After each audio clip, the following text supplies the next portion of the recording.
এই দেখো, সবাই এসে গেছে, কিন্তু নায়কের কোনো খোঁজ খবর নেই। সেই যে 30 মিনিট আগে ওয়াশরুমে গিয়েছে, এখনো খোঁজ খবর নেই। এখন কি করে গল্প শুরু করবো বলেন তো? আচ্ছা, আপনারা বসেন, আমি দেখি নায়কের বন্ধু কি করে। এ কি, নায়কের বন্ধু দেখি ঘুমাচ্ছে রেল স্টেশনে বসে বসে। আরে বাবা, ব্যাগগুলো সব চোরে নিয়ে যাবে তো। জাগো বড় ভাই, জাগো। ওই বড় ভাইকে তো ডাকলেও শুনবে না আমাদের কথা। চলেন এখান থেকে চলে যাই তাহলে। ওহো, আর একটা কথা বলতে তো ভুলেই গেছি, আমরা এখন রেল স্টেশনে আছি। বাকিটা না হয় নায়ক আসলে জেনে নিয়ে। আর কি বলবো, নাক ডেকে ঘুমাচ্ছে নায়কের বন্ধু, কিছু তো বলার নেই এখানে। চলেন তাহলে এই গল্পটা প্রথমে নায়কে দিয়েই শুরু করি। এখন নায়িকা কোথায় গেল, আবার কোথায় গেল, কোথায় গেল? এই তো পেয়ে গেছি। কিন্তু নায়িকা গাড়ি থেকে নেমে 1000 টাকা নিয়ে কোথায় যাচ্ছে? চলেন তো দেখি। ওহো, যাওয়ার আগে বলিনি, নায়িকার নাম মায়া। আর বলবো না, গল্পটা শুনতে থাকেন, তাহলে সব আস্তে আস্তে জেনে যাবেন। এইদিকে মায়া হাঁটতে হাঁটতে একটা দোকানের সামনে গেল, গিয়ে দোকানের নাম সাইনবোর্ডে পড়ে পড়ল। ইয়াহু, পেয়ে গেছি ইত্যাদি সব। তার মানে এখানে পাওয়া যাবে সব। জলদি যাই। তারপর দোকানের ভিতরে গিয়ে দেখে একজন বয়স্ক লোক বসে আছে। তখন মায়া মনটা খারাপ হয়ে গেল, আর মনে মনে বলল, ধ্যাৎ, এইটা তো দেখি ডেট ফেল বুড়া কাকু। কত আশা নিয়ে আসছি সুন্দর দেখে একটা ছেলে বসা থাকবে, ধ্যাৎ, সব নষ্ট করে দিল। কি সাংঘাতিক মেয়ে দেখেছেন? দোকানে গিয়ে সুন্দর ছেলে খুঁজে। চলেন তো দেখি আমরা, মতলব কি, কিসের জন্য এমন করছে। তারপর মায়া ওই বয়স্ক লোকটার কাছে গিয়ে বলল, আচ্ছা কাকু, একটা কথা জিজ্ঞেস করি। বলো মামুনি। তুমি তো আমার মেয়ের মতন, একটা কেন 10টা কথা বলতে পারো, সমস্যা নাই, বলো। এই নিন 1000 টাকা। আর কি এর চেয়ে বড় আর একটা দামি নোট কি আছে? 1000 টাকার উপরে আর কোনো নোট নেই। কেন মামুনি, কি হয়েছে, কিছু লাগবে? তাই তো আসছি। তাহলে কি লাগবে বলো। আপনার দোকানের নাম ইত্যাদি সব, তার মানে এখানে সব পাওয়া যায়। আর টাকায় লেখা আছে দিতে বাধ্য থাকিবে। এই টাকা নিলেই আমি যা চাইবো তাই দিবেন, তাই তো? হুম, টাকা দিলে তো সব কিছুই পাবে। এখন কি লাগবে বলো মামুনি, দিব। আমায় সুন্দর দেখি মিষ্টি দেখে একটা বর এনে দিন। কিছুদিন জমিয়ে প্রেম করে বিয়ে করব। জলদি এনে দিন, আর থাকতে পারছি না বর ছাড়া। কোথাও খুঁজে পাচ্ছি না আমি। কি সাংঘাতিক দেখছেন মেয়েটার কাণ্ড, মতলব কি নিয়ে আসছে। এদিকে বয়স্ক লোকটা মায়ের কথা শুনে কাশতে লাগলো। তখন একটু পানি খেয়ে বলল, কি বললে, তুমি ফাজলামি করছো? ফাজলামো করছি না, সত্যি কথা বলছি। কোলবালিশ নিয়ে থাকতে আর ভালো লাগে না, তাই কোলবালিশ ছেড়ে বরটাকে নিয়ে থাকবো। বরের ফোন নাম্বার কোথাও খুঁজে পাচ্ছি না, আর শাশুড়ির ফোন নাম্বারও খুঁজে পাচ্ছি না। আম্মুকে বললাম বিয়ের কথা, কিন্তু বলে আমার বিয়ের বয়স হয়নি। এখন আপনি বর এনে দিন, টাকায় লেখা আছে দিতে বাধ্য থাকিবে। আর ইত্যাদি শপে এখানে সব পাওয়া যায়। এখন আমায় একটা সুন্দর মিষ্টি দেখে বর দিন।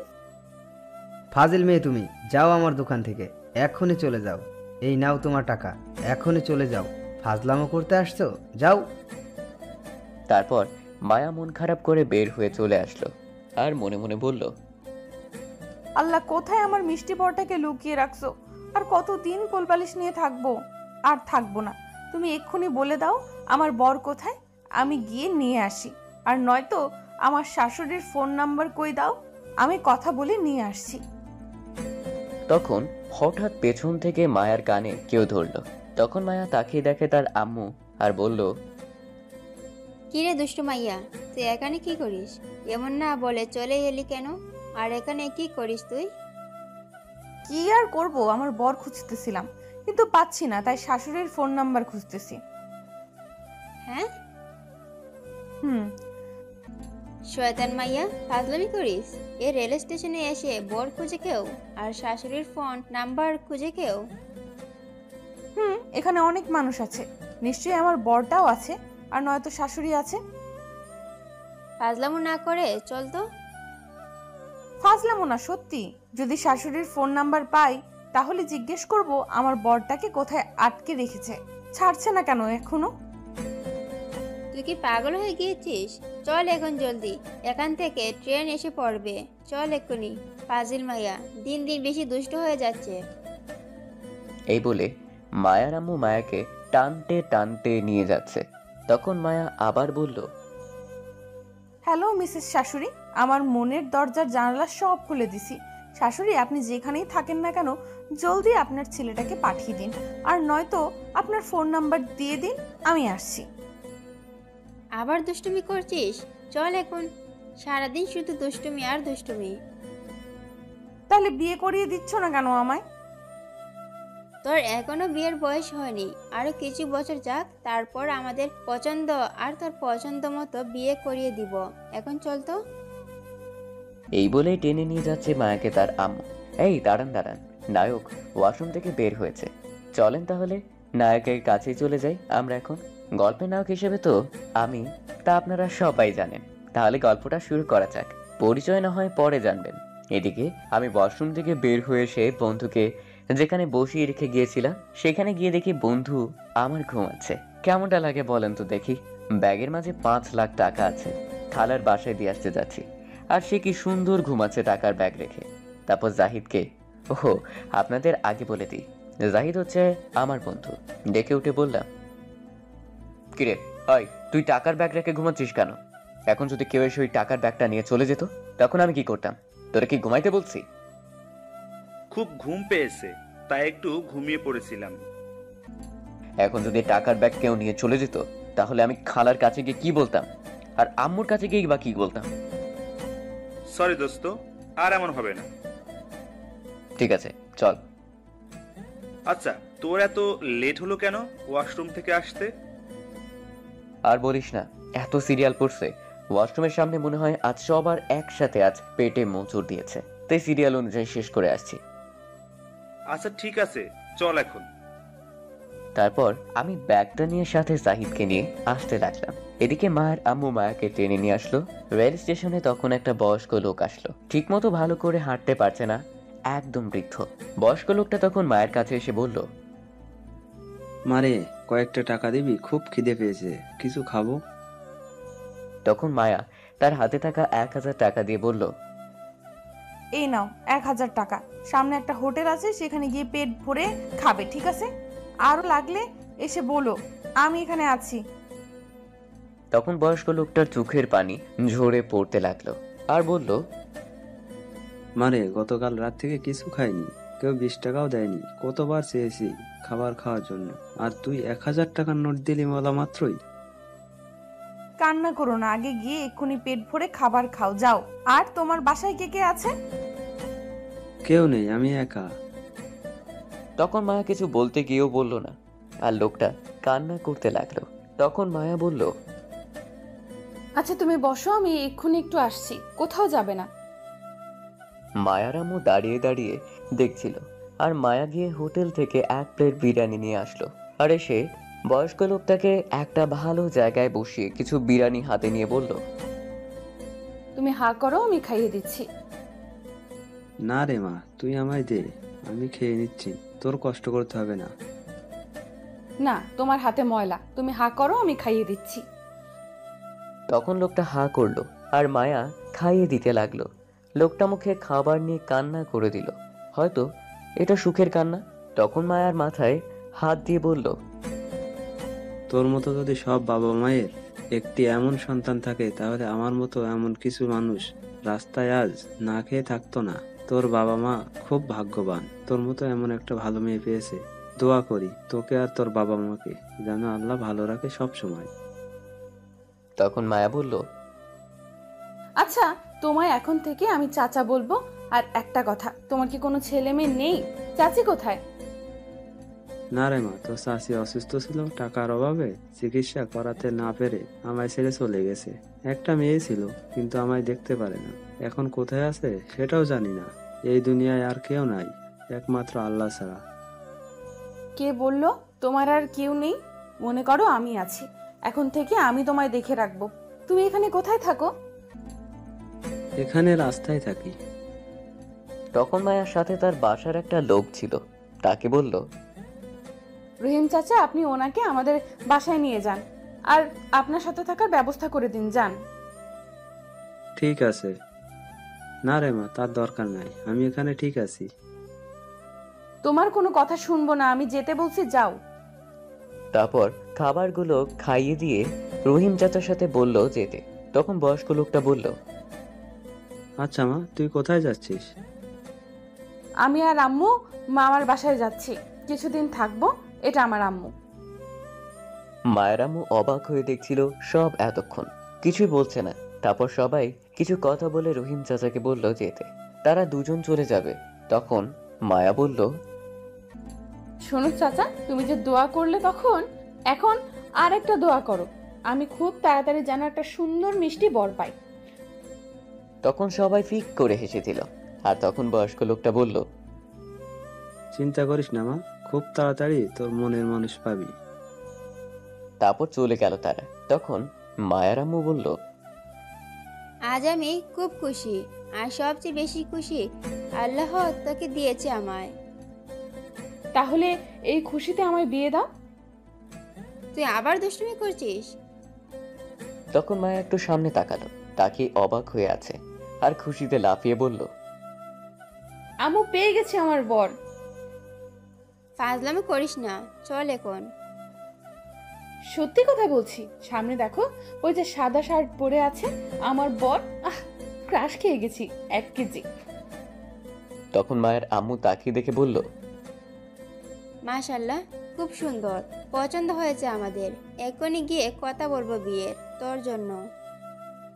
না, আগে প্রেম করি, তারপর না হয় বিয়ে দিও। কি করব আমি এখন? হায়, আমার মন তো তার জন্য এখনই পাগল হয়ে গেছে। কি করে বেঁধে রাখবো আমি আমার মন? দিওয়ানা হয়ে গেছি তার জন্য এখন। উম্মুয়া। এদিকে আমি আসছিলাম। তখন জাহিদ বলল আমায়, দোস্ত, ওই দেখ, তোকে একটা মেয়ে চুমু খাচ্ছে। কি বলিস তুই? আমায় আবার চুমু দিল কখন? সামনে তাকিয়ে দেখ, তাহলে বুঝতে পারবি। তখন সামনে তাকিয়ে দেখি সত্যি একটা মেয়ে আমায় দূরে থেকে গালে হাত দেওয়ার মতো করে কিস করছে। তখন আমি বললাম, এটা আবার কোন পাগল, চল তো দেখি। চল। তারপর আমি মেয়েটির সামনে গিয়ে বললাম, কি ব্যাপার, আপনি এমন করছেন কেন আমার দিকে তাকিয়ে? মায়া এক নজরে তাকিয়ে আছে আর তার ঠোঁটে কামড় দিয়ে মুচকি মুচকি হাসছে, কোনো কথা বলছে না।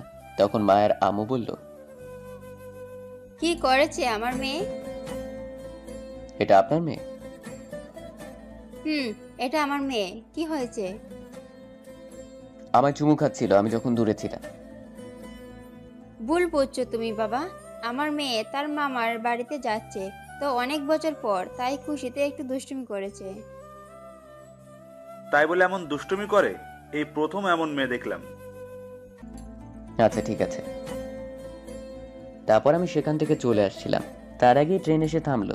তখন আমি গিয়ে জলদি ট্রেনে উঠে পড়লাম। এদিকে মায়া এখনো তাকিয়ে আছে। তার আম্মু মায়ের মাথায় টোকা দিয়ে বলল, কিরে, আর তাকে কি দেখিস? এখন তো চল, ট্রেন এসে গেছে। আর এমন দুষ্টুমি করলে কেন ছেলেটার সাথে? আমার বর, আমি দুষ্টামি করব, তা তোমার কি? বর মানে? তোর সাথে তো এখন বিয়েই দেইনি, তাহলে বর হলো কি করে? দাওনি দিবে, কিন্তু বর আমার হবেই।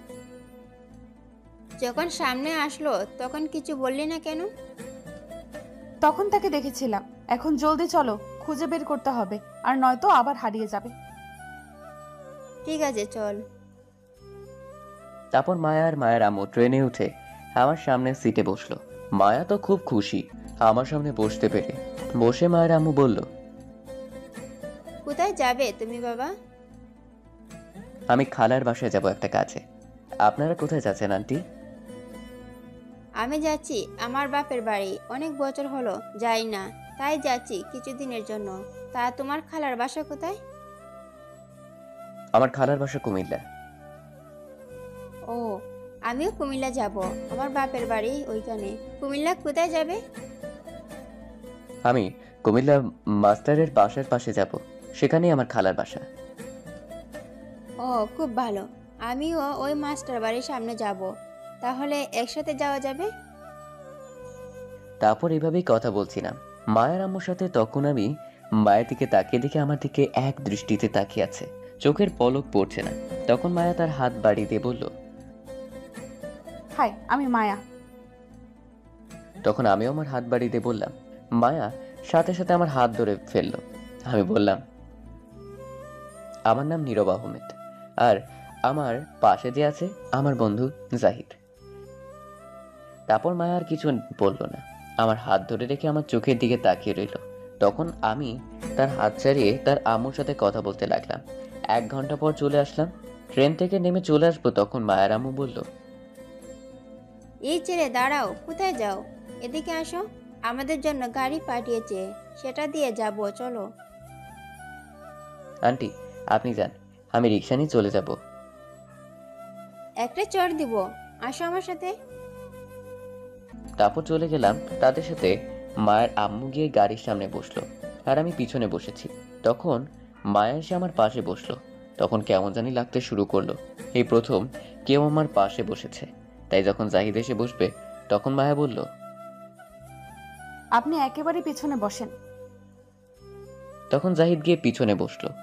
আমি আর কিছু বললাম না, কারণ গাড়িটা তো আর আমার না যে কিছু বলবো। তখন গাড়িটা ড্রাইভার চালিয়ে যেতে লাগলো, আর মায়া আমার কাছে আসতে লাগলো। আমি কিছুটা তখন চেপে বসলাম, কিন্তু মায়া আস্তে আস্তে আমার একদম কাছে এসে আমার সাথে মিশে বসলো, আর আস্তে আস্তে বলল, কিছু হবে না, চুপ করে বসে থাকুন। তখন আমার একটা হাত মায়া ধরলো, আমি সাথে সাথে ছাড়িয়ে নিয়েছি। তখন মায়া রাগী দৃষ্টিতে তাকালো। আমি আর কিছু বললাম না, চুপ করে রইলাম।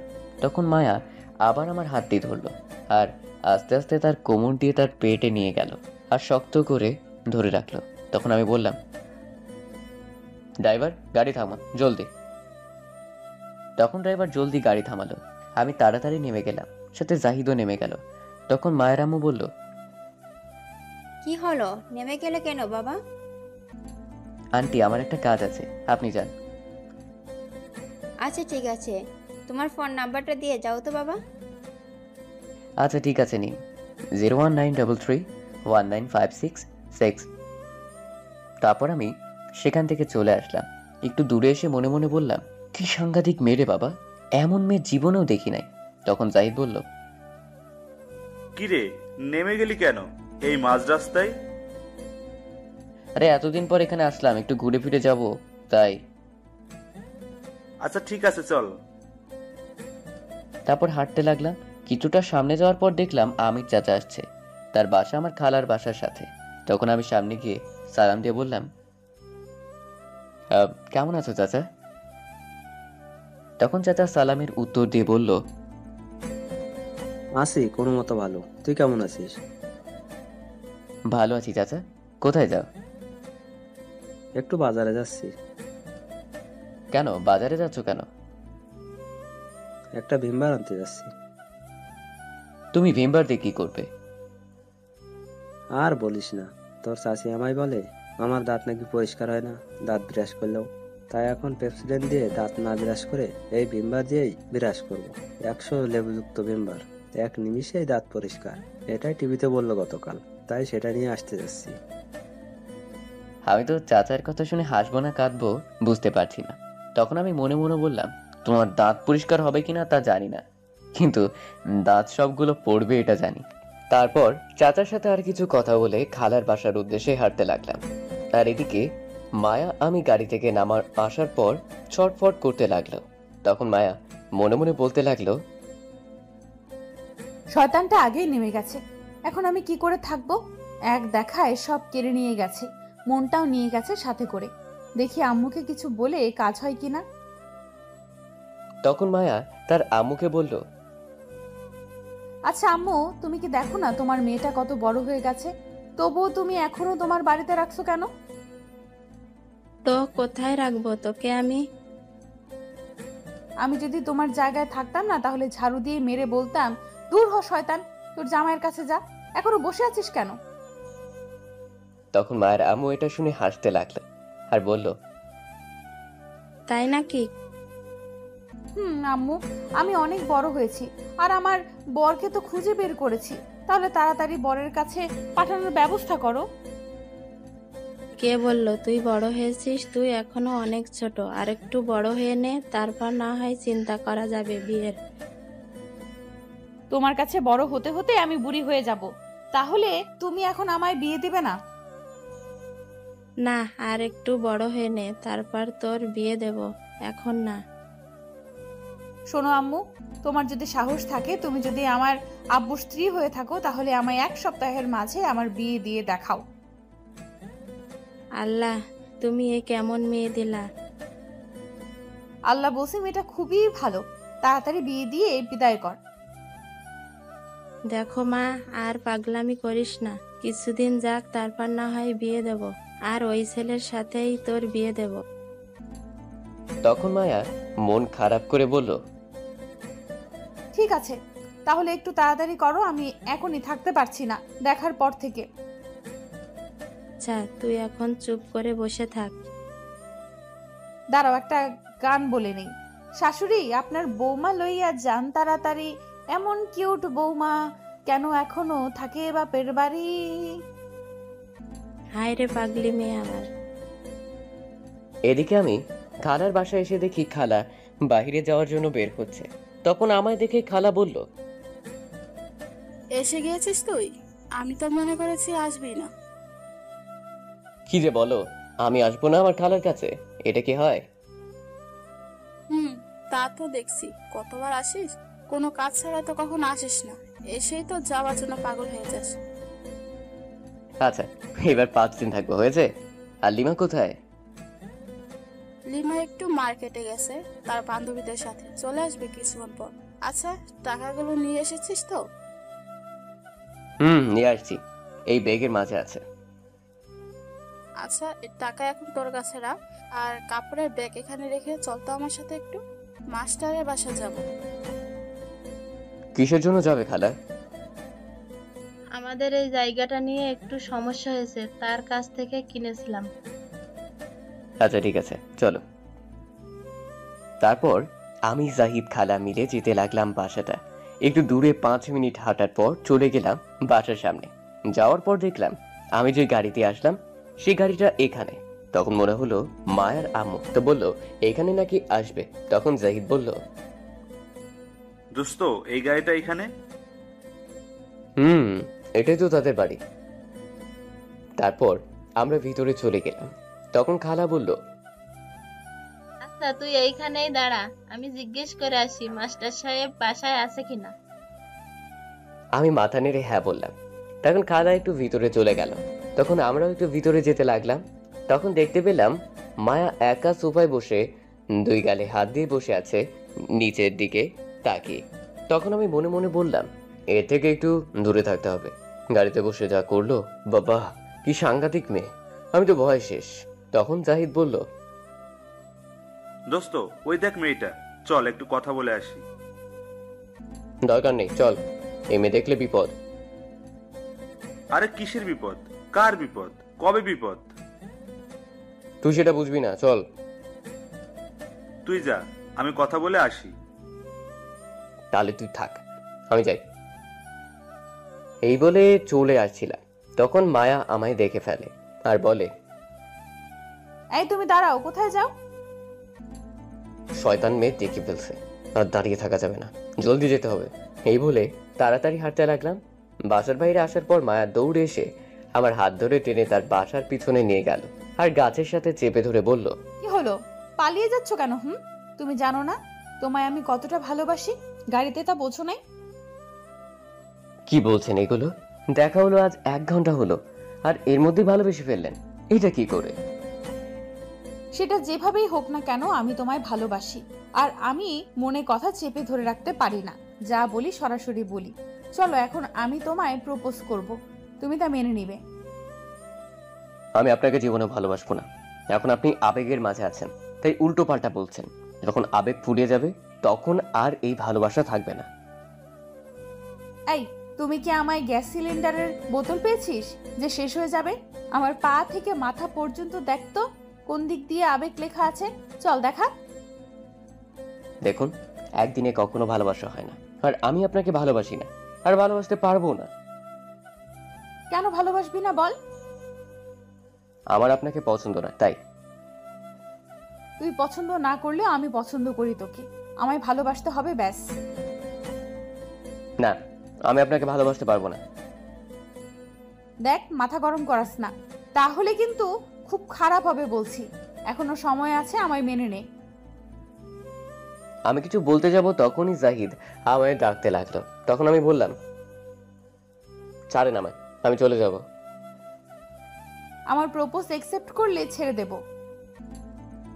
এটা কখনো সম্ভব হবে না, আমি আপনাকে ভালোবাসি না। তাহলে তুমি আমায় ভালোবাসবে না? না, আমি আপনাকে ভালোবাসতে পারবো না। তখন মায়ের সাথে সাথে মাটিতে বসে পড়লো আর কান্না করতে করতে বলল, আমি আম্মুর কাছে বিচার দেব তোমার নামে। আম্মু এসে দেখে যাও তুমি আমায় নাকি ভালোবাসবে না। আমি তো মায়ের কান্না করতে দেখে অবাক হয়ে গেছি। তখন মনে মনে বললাম, কি পাগল মেরে বাবা। তখন মায়া বাচ্চাদের মতো বসে ফুপিয়ে ফুপিয়ে কান্না করতে লাগলো। আমি আর দাঁড়িয়ে না থেকে চলে আসতে লাগলাম। জাহিদ ডাকছিল, যেতে হবে। কিছুটা দূরে আসার পর হঠাৎ মায়া দৌড়ে এসে লাফ দিয়ে তার 2 পা দিয়ে পেছন থেকে কোমরে পেঁচিয়ে ধরে আমার গালে কামড় দিয়ে ধরলো আর বলতে লাগলো, ভালোবাসতেই হবে, না বাসলে আজ তোমার আপেল গাল আমি খেয়ে ফেলবো কামড় দিয়ে। আল্লাহ, তুমি এই কোন মেয়ের হাতে ফেললা আমারে? পুরাই পাগল। প্লিজ গালে কামড় দেওয়া ছাড়ো, প্রচন্ড ব্যথা পাচ্ছি। আমি পাগল, তবে সেটা তোমার হয়েছি। ছাড়বো না, আগে বলো আমায় ভালোবাসো। না, ভালোবাসতে পারবো না আমি তোমায়। তাহলে আমিও তোমার আপেল গাল ছাড়বো না, আজ কামড়ে খাবো। প্লিজ গালে কামড়টা ছাড়ো, ব্যথা পাচ্ছি। এটা আমার গাল, আপেল না। না, এটা আপেল, তোমার গাল না, আমি খাবো এটা। এই বলে আরো জোরে কামড় দিল। আমি মায়াকে ছাড়তে পারছি না, অনেক শক্ত করে জড়িয়ে ধরে আছে। গালে অনেক ব্যথা পাচ্ছি। তখন আমি বাধ্য হয়ে বললাম, আচ্ছা আমায় আজকের মতো সময় দাও, আগামীকাল বলবো। প্লিজ গালে কামড় দেওয়া ছাড়ো, ব্যথা পাচ্ছি। আমি তোমাকে আগামীকাল কোথায় পাবো তুমি যদি চলে যাও? কোথাও যাব না, তোমার আম্মু চিনে কোথায় আমি আছি এখন। আচ্ছা ঠিক আছে, তাহলে সকালে এসে বলবে, সাথে গোলাপ ফুল নিয়ে আসবে। আচ্ছা ঠিক আছে, সব নিয়ে আসবো, এখন ছাড়ো, ব্যথা পাচ্ছি। তারপর মায়া কামড় ছেড়ে দিয়ে নেমে গেল আর আমি সেখানে 1 মিনিটও দাঁড়ালাম না। দিলাম এক দৌড় আর বললাম, লা ইলাহা, শয়তান নামছে, দৌড়ে পালা। আর জীবনের সামনে আসতাম না, আমি আগামীকাল সকালেই চলে যাব। তারপর জাহিদকে বলে দৌড়ে চলে আসলাম খালার বাসায়। এসে দেখি লিমা বসে আছে আর পিচ্চি 2টা ছেলে আসছে। তখন লিমা আমায় দেখে বলল, আরে ভাইয়া, তুমি কখন আসলে? আসছি আরো অনেকক্ষণ আগে। কি হয়েছে ভাইয়া, তুমি হাঁপাচ্ছ কেন? মনে হচ্ছে দৌড়ে এসেছো। একটা শয়তান ধরছিল, কোনো মতে ছুটে দৌড়ে চলে আসলাম। শয়তান? কিসের শয়তান? এটা তুই বুঝতে পারবি না, খুব সাংঘাতিক শয়তান এটা। তা তোমার গালে এটা কিসের দাগ? মনে হচ্ছে কেউ কামড়ে দিয়েছে। এই রে, ধরে ফেলছে। এখন কি বলি? সত্যি কথা বলা যাবে না, মান সম্মানের ব্যাপার, অন্য কিছু বলে কাটিয়ে দিতে হবে। তখন লিমা আবার জিজ্ঞেস করলো, কি হলো ভাইয়া, বলো। আসার সময় রেল স্টেশনে একটা পিচ্চি মেয়ে আসছিল আমার কাছে, তাকে কোলে নিয়েছিলাম জোর করে, তাই কামড় দিয়েছিল আর তাতেই দাগ হয়ে গেছে। ও, এই কথা। এক গ্লাস পানি আনতো, পানি পিপাসা পেয়েছে। আর এই 2 ছেলেকে? আমার ছাত্র এরা। ও আচ্ছা, পানি নিয়ে আয় জলদি। তারপর লিমা চলে গেল পানি আনতে। তখন আমি ছেলে 2টার নাম জিজ্ঞেস করলাম। তখন ছেলে 2টা বলল তাদের একজনের নাম আরিফ আর একজনের নাম সুমন।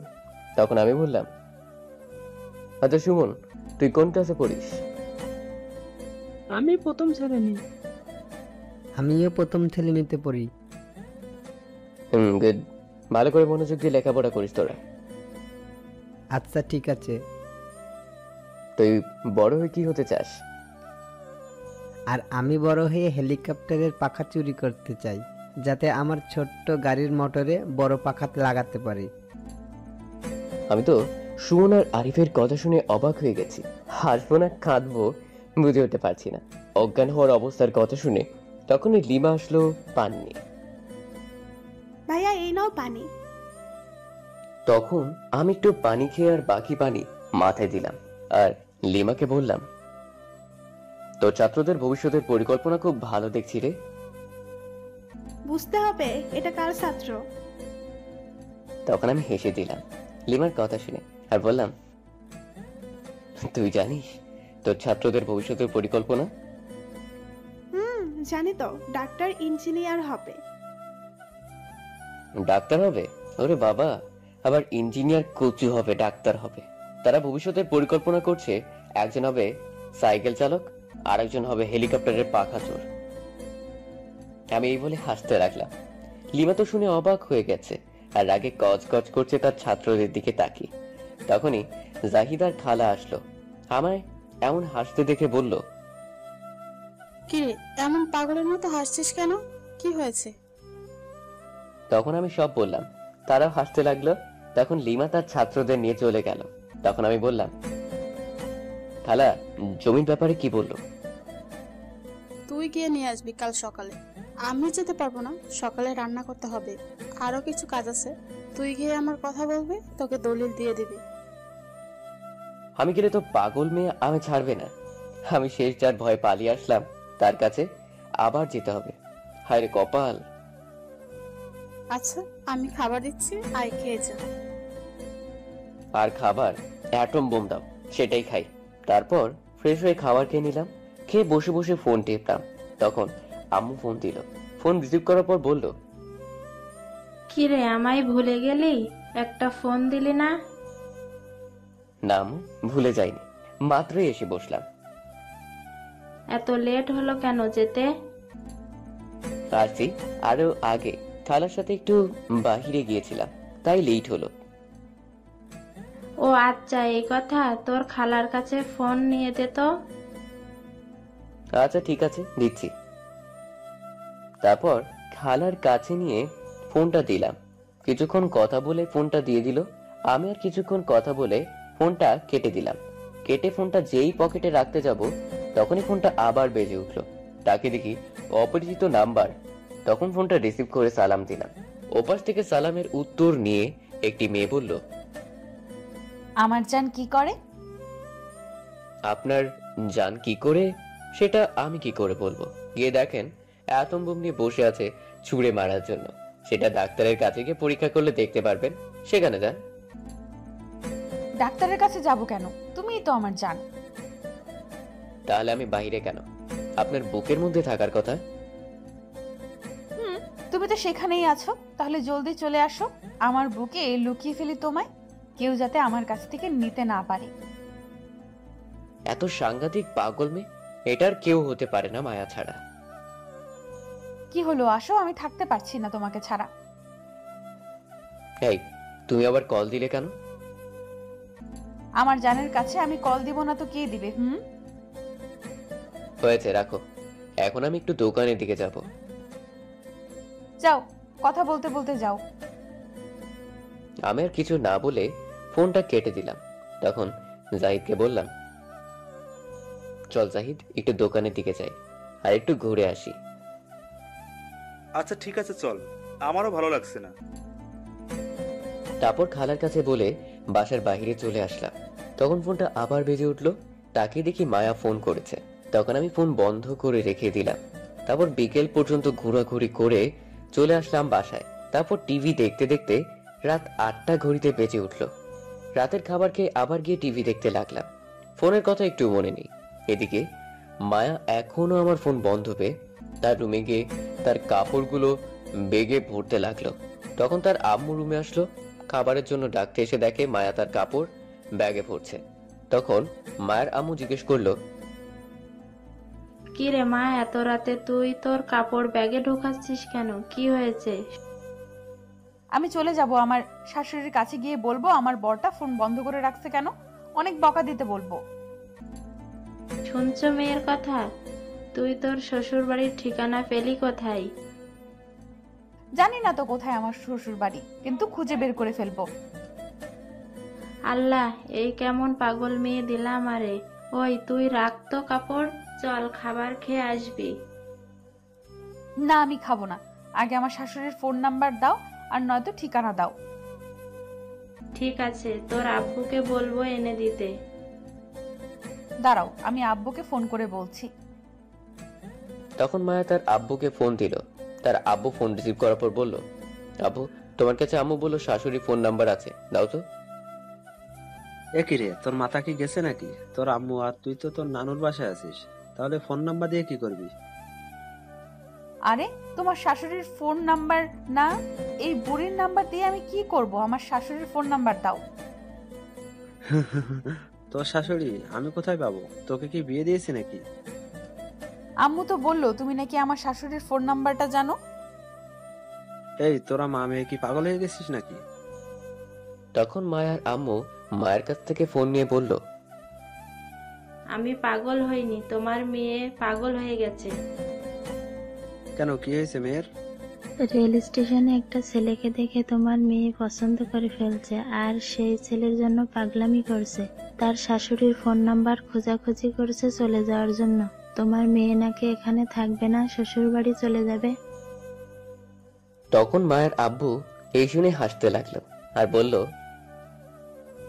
তাহলে আমার মেয়ে এই জন্য পাগলামি করছে? ঠিক আছে, ছেলে দেখতে কেমন? ছেলে দেখতে মাশাআল্লাহ, তোমার মেয়ের পছন্দ আছে বলতে হবে।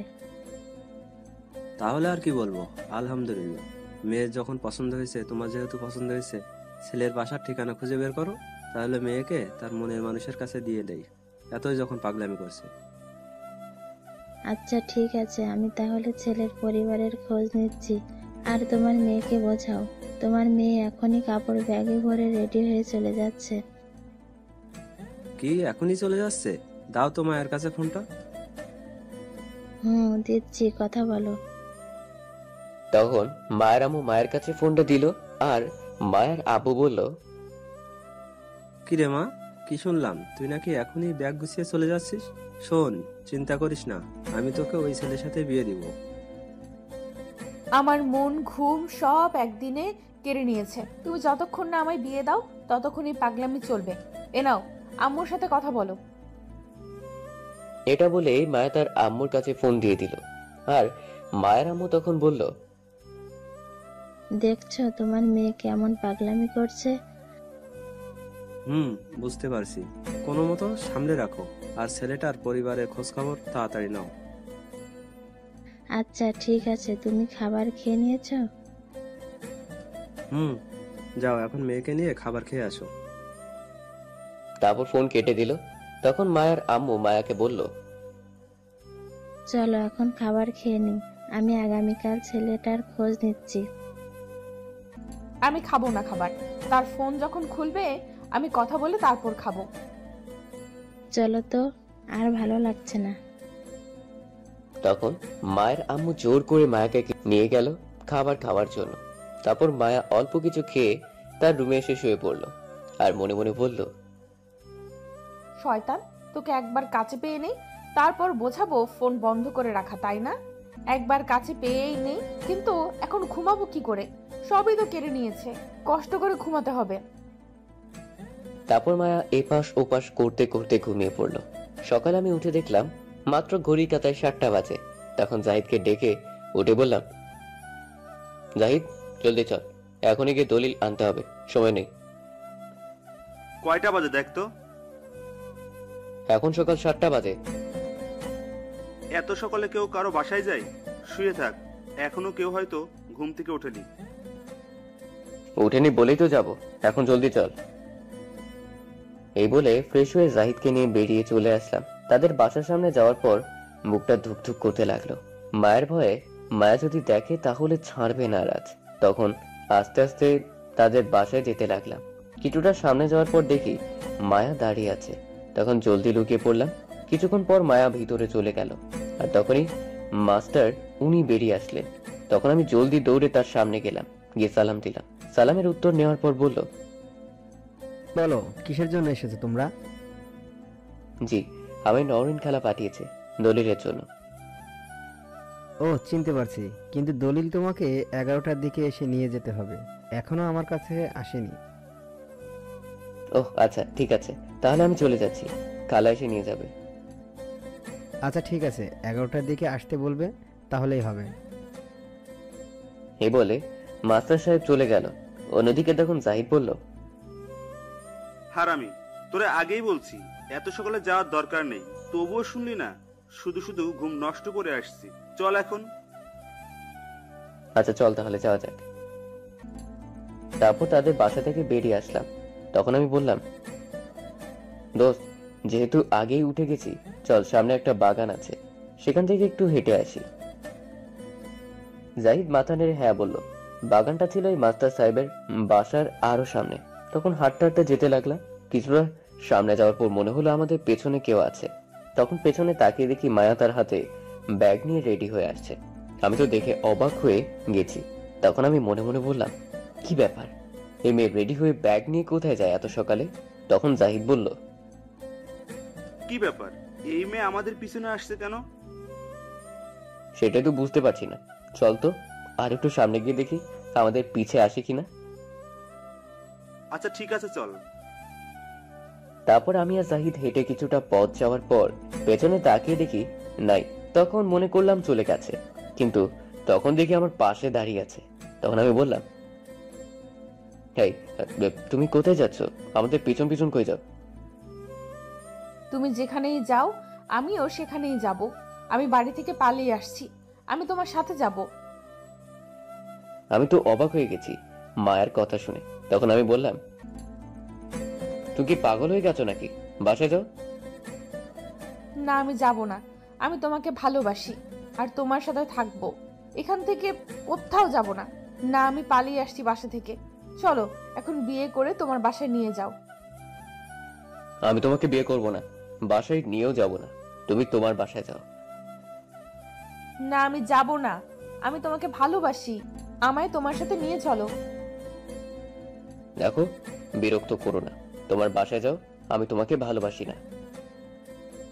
এই বলে আমি হাঁটতে শুরু করলাম।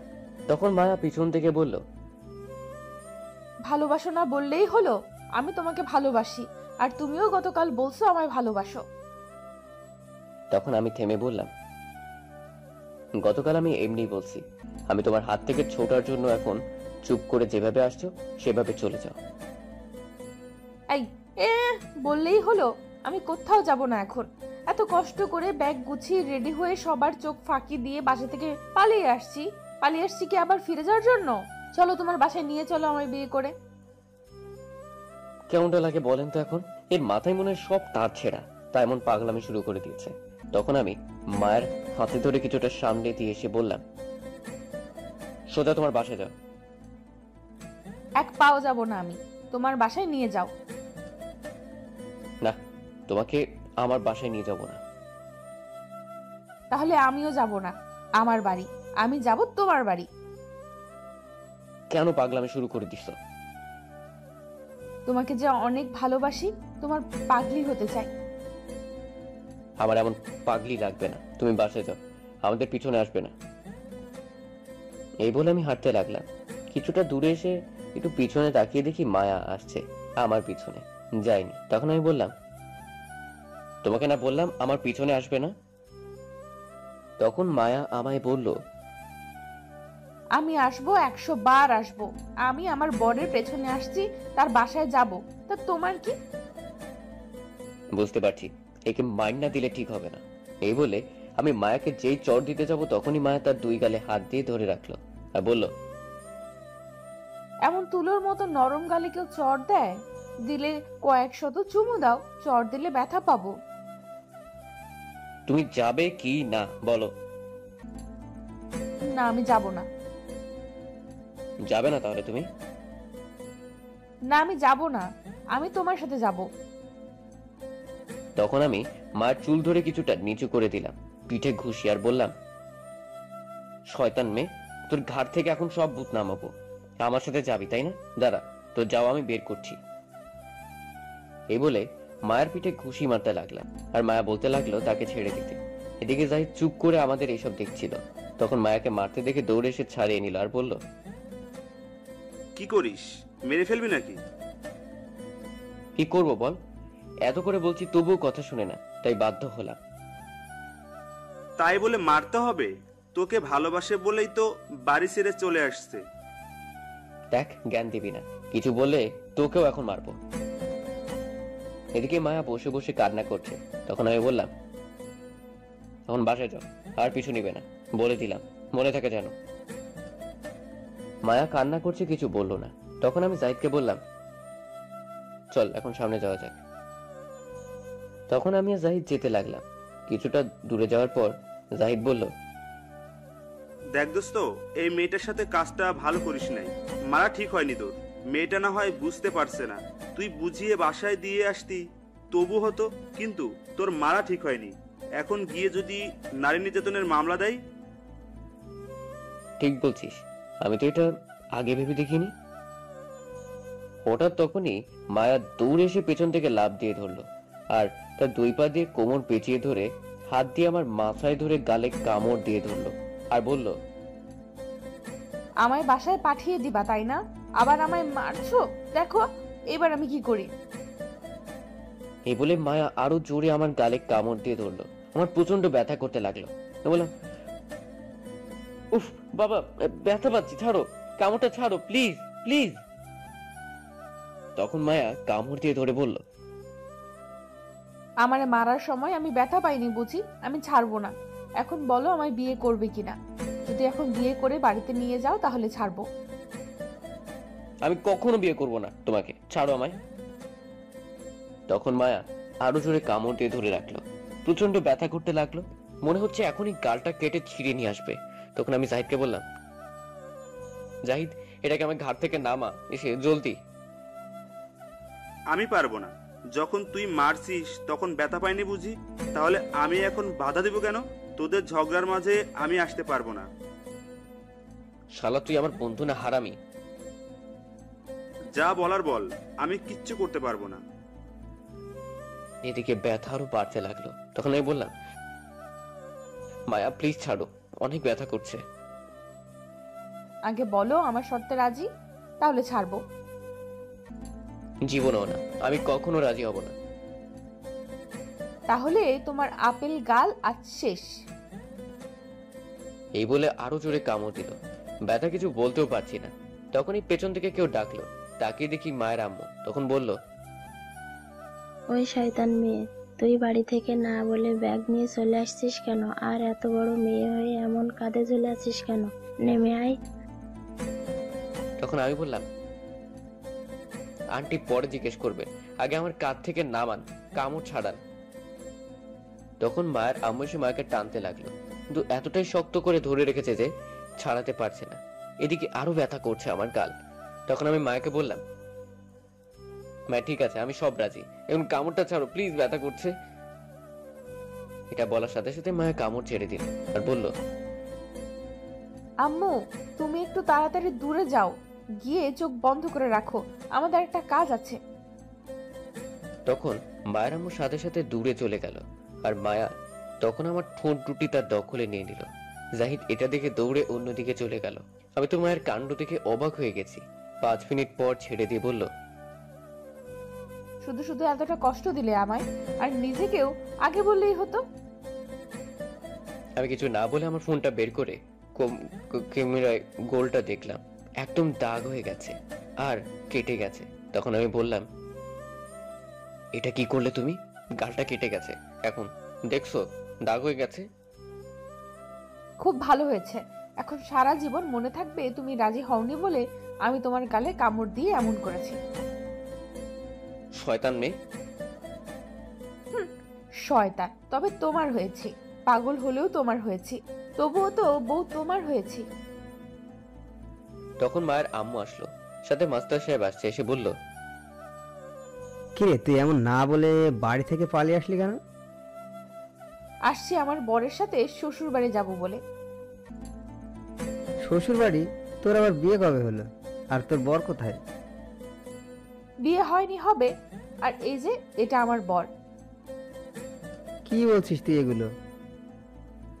তখন মায়ের আম্মু বলল, আসলে হয়েছে কি, মায়া এই ছেলেকে পছন্দ করে আর বিয়ে করার জন্য পাগলামি শুরু করে দিয়েছে। ও এই কথা? তাই এটা বললেই তো হয়, আমরা সবাই কথা বলে বিয়ের দিন ঠিক করতাম। কে শোনে কার কথা? আমি বলছি তবুও ব্যাগ নিয়ে পালিয়ে আসছে, পাগলি মেয়ে। এ তো দেখি বিয়ে করার জন্য পাগল হয়ে গেছে। আচ্ছা, মায়ের আব্বুকে আমি আসতে বলছি, আর তুমি তোমার আব্বুকে বলো একটু আসতে। আচ্ছা ঠিক আছে, আমি আজ ফোন করে বলে দিব আসতে। তোমার আব্বুর ফোন নাম্বার দাও। তারপর আমি আমার আব্বুর ফোন নাম্বার দিলাম, আর তখন মায়ের আম্মু বলল, তোমার আব্বু কি করে? আমার আব্বু সরকারি একটা অফিসে জব করে ম্যানেজার হিসেবে। আচ্ছা ঠিক আছে, আর তুমি কি করো? আমি ইন্টারে পড়াশোনা করি, তার পাশাপাশি টিউশনি করি। আচ্ছা ঠিক আছে, যাও, আমি তোমার আব্বু আম্মুর সাথে কথা বলছি। তখন মায়া তার আম্মুকে বলল, যাবে মানে? কোথায় যাবে? আমিও সাথে যাব। তখন মাস্টার সাহেব বলল, তার আব্বু আম্মুকে নিয়ে আসতে যাবে তোর সাথে বিয়ের কথা বলতে। ঠিক আছে, যদি গতকালের মাঝে না আসে তাহলে আমি আবারও পালিয়ে যাব, এই বলে দিলাম। চিন্তা করিস না, আসবে। তারপর মায়া তার আম্মু মাস্টার সাহেব চলে গেল। যাওয়ার সময় মায়া বারবার পেছনে তাকাচ্ছিল। আমি তখন আর দাঁড়িয়ে না থেকে চলে আসতে যাব, তখন দেখি জাহিদ নাই। এখন জাহিদকে খুঁজতে লাগলাম। কিছুটা দূরে গিয়ে দেখি জাহিদ বসে আছে আর একা একা বলছে, শালা, মনটাকে কচু গাছের ডালের সাথে বেঁধে ফাঁসি দেওয়া দরকার। আমার সব বন্ধু রিলেশন করছে আর আমি কিনা সিঙ্গেল। থাক, আফসোস করে লাভ নেই। এই দুঃখে গানটা গাওয়া যাক। আমি কিছু বলতে যাব, আর কিছু বললাম না। দেখে কি গান গায়। তখন জাহিদ গাইতে শুরু করলো, যদি থাকে নসিবে আপনায় আপনি গার্লফ্রেন্ড আসিবে, জোর করে প্রেম করতে যেও না, এ যে বাস খাওয়ার সম্ভাবনা। এতটুকু বলেই থেমে গেল আর হাসতে লাগলো। তখন আমি বললাম, ভালোই তো গান শিখলি। ধন্যবাদ। তা তোদের রোমান্স করা হয়েছে? হয়েছে। এখন চল বাসায় যাই। আচ্ছা ঠিক আছে, চল। তারপর আমরা বাসায় চলে আসলাম। এসে খালাকে বললাম 11টায় তাকে যেতে বলছে। তখন খালা বলল যাবে। তারপর আমি রুমে চলে গেলাম। কিছুক্ষণ পর খালা এসে খাবার খাওয়ার জন্য বলে গেল।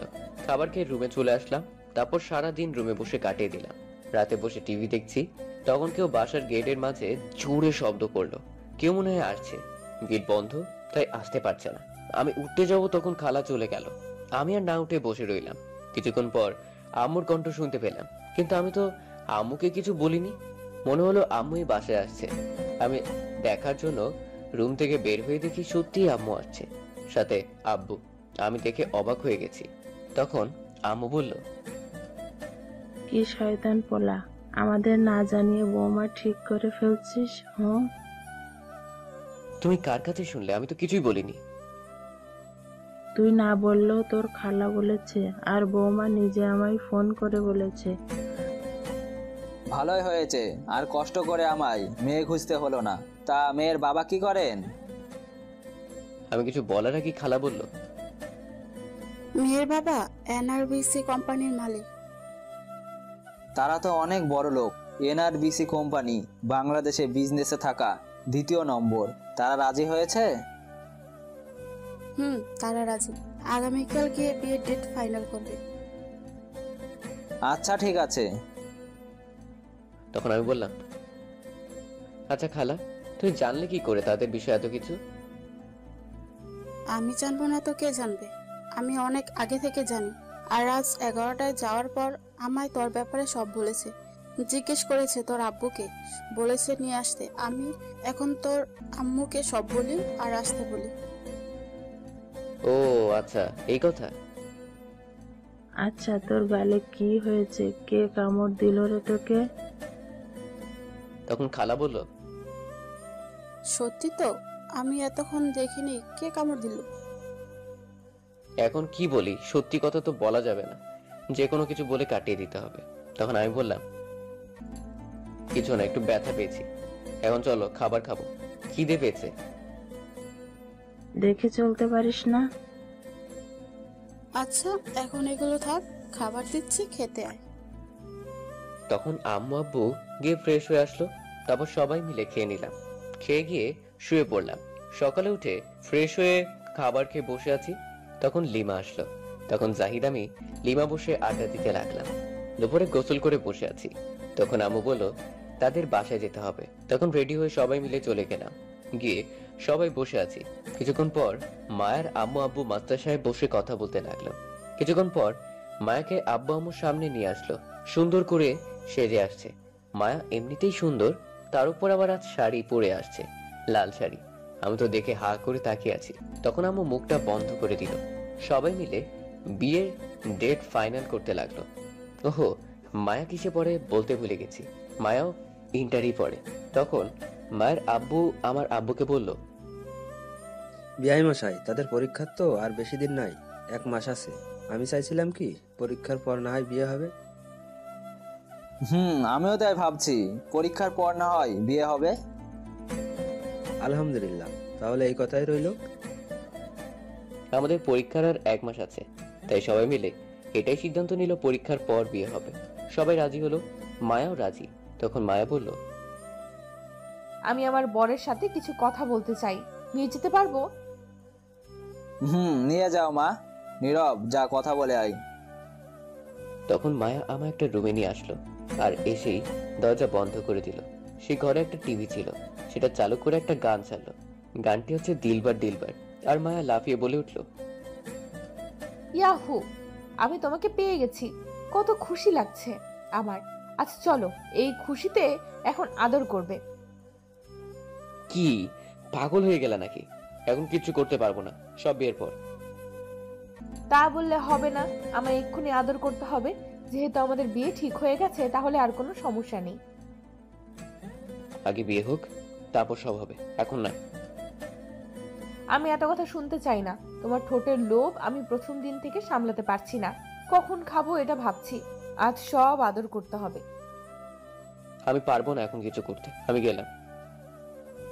আমি এই বলে চলে আসতে যাব, তখন মায়া আমায় টেনে জড়িয়ে ধরে কিস করতে লাগলো আর আস্তে আস্তে খাটে ধাক্কা দিয়ে ফেলে দিল। তখন আমার বুকের উপর বসে ঠোঁটগুলো খেতে লাগলো। আপনারা সবাই এখনো বসে আছেন, দেখছেন এখানে ইতিহাস হতে যাচ্ছে, তবুও বসে আছেন। চলুন আমরা চলে যাই, তারা দুইজন ইতিহাসে আছে, ডিস্টার্ব করে লাভ নেই।